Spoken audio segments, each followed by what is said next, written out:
Toshakhana case में जब से चेयरमैन पीटीआई की गिरफ्तारी हुई है तब से तहरीक इंसाफ के रहनुमाओं और कारकुनान की सांसें रुकी हुई हैं। ट्रायल कोर्ट का फैसला आने के अगले ही रोज इस केस को हाई कोर्ट ले जाया गया और कोशिश की गई कि फौरी सजा मुअत्तल हो जाए, लेकिन आज कई हफ्ते गुजरने के बाद भी चेयरमैन पीटीआई उनकी सजा मुअत्तल नहीं हुई। आज तवील समाअत के बाद इस केस का फैसला तो महफूज हो गया है, जो कल 11 बजे सुनाया जाएगा।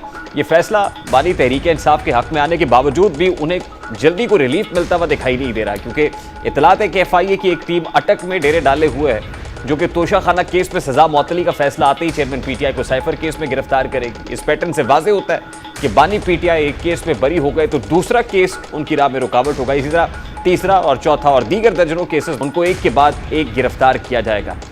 मुस्तकबिल करीब में क्या फेट दिखाई दे रहा है बहुत सारे केसेस का जो अगेंस्ट चेयरमैन पीटीआई हैं। हसनात मलिक साहब सीनियर सहाफ़ी तज्ज़ियाकार उन्होंने ज्वाइन किया है। अस्सलाम वालेकुम हसनात मलिक साहब, बहुत बहुत शुक्रिया आपके वक्त के लिए। सबसे पहले तो ये कहिएगा कि बिलाखिर कई हफ्ते की जद्दोजहद के बाद जो पीटीआई लीगल टीम ने की है, फाइनली जस्टिस आमिर फारूक की कोर्ट ने इस केस का फैसला महफूज कर लिया है। कल 11 बजे का वक्त बताया जा रहा है कि फैसला सुनाया जाएगा। What are you looking at? Amjad Parvez साहब ने गो के अदालती नज़ायर भी सामने रखे हैं और फिर सजा मुअत्तली की मुखालिफत भी की है, तो आपको लगता है कि इलेक्शन कमीशन को कामयाबी मिलेगी या फिर पीटीआई लीगल टीम जो है वो फाइनली कामयाब हो जाएगी चेयरमैन पीटीआई के लिए कोई इंटरिम रिलीफ दिलवाने में? देखिए जी, सजा सस्पेंड होने के चांसेस तो बहुत हैं, लेकिन रिलीफ क्या होगा ये कहना कब्र वक्त है, क्योंकि गिरफ्तारी जो है वो उनकी किसी और केस में, जैसे आप बता रहे हैं कि एफआईए की टीम पहुंच गई अटक, तो वो किसी और केस में गिरफ्तार हो जाएंगे। ऐसा तो नहीं है, लेकिन एक चीज होगी कि साइकोलॉजिकली वो एडवांटेज होगा पीटीआई को। पीटीआई के जो सपोर्टर हैं वो इस चीज को, उम्मीद उनकी इससे एक बरकरार रहेगी इस सजा की सस्पेंशन से।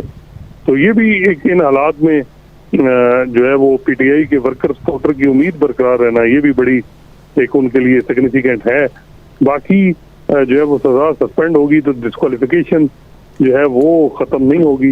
इलेक्शन में वो नायल ही रहेंगे जब तक मेन अपील का फैसला नहीं होता। अब मेन अपील जो है वो अमूमन साल डेढ़ लगता है, 1.5 साल बाद टेकअप होती है। यानी इस केस में कोई इंटरिम रिलीफ हो सकता है और इंटरिम रिलीफ यही है कि सजा मुअत्तल हो जाए। उसके जाहिर है बरियत जब तक नहीं होगी, जैसे आप कह रहे हैं कि डिस्क्वालिफिकेशन की तलवार तो लटकती रहेगी।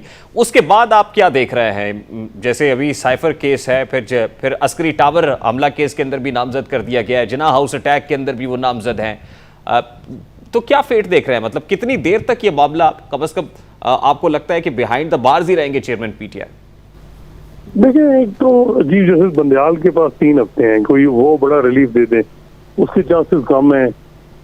फिर ये है कि उनके कोई मुख्तदार हल्कों के साथ कोई डील हो जाए, वो एक चांसेस हैं। फिर उसके बाद उनको रिलीफ भी मिलने शुरू हो जाएंगे।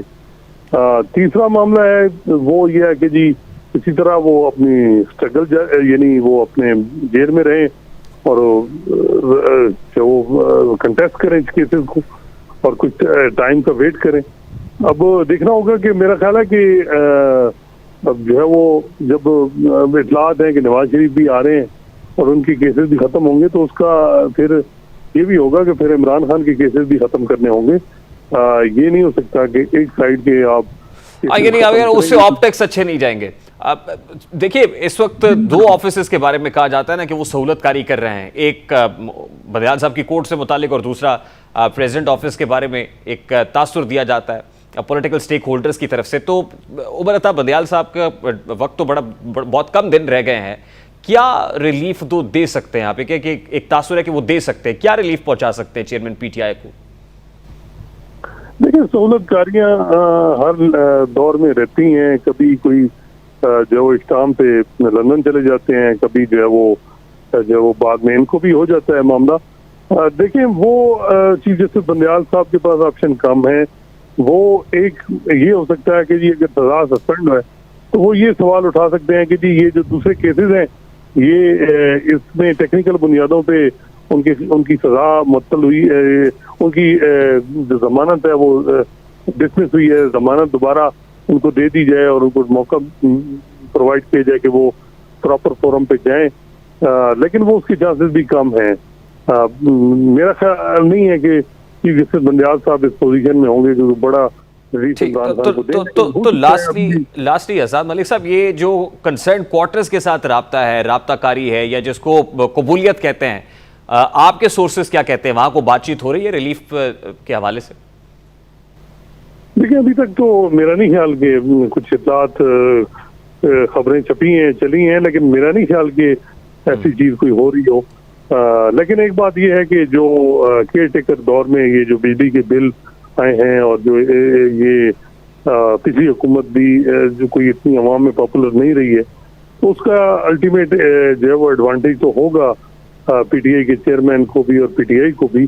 और एस्टेब्लिशमेंट के लिए ये भी है कि उन पर प्रेशर मजीद बढ़ रहा है, जो अगर इस तरह जो है वो, क्योंकि अवाम जब तक उनको कोई रिलीफ नहीं मिलेगा तो इन्फ्लेशन की बुनियाद पे उन पे प्रेशर बढ़ेगा कि फिर इलेक्शन और उस तरफ जाना पड़ेगा। और हम देख रहे हैं कि बैनुल-अक़वामी जो है वो कुछ ताकतें भी एक्टिव हो चुकी हैं कि जी इलेक्शन कराए जाए। फिर पीपल्स पार्टी की हालात भी ठीक नहीं है, पीपल्स पार्टी को भी कोई टफ टाइम मिल रहा है सिंध में। तो ये भी देखना होगा कि अगर पीपल्स पार्टी भी और पीटीआई भी किसी न किसी तरह, चौधरी एतजाज अहसन भी सीसी की मीटिंग में थे, तो वो कोई ये सियासी जमातें अगर ये दोनों को किस तरह फिर डील करती है एस्टेब्लिशमेंट, ये भी बड़ा एक इंटरेस्टिंग होगा।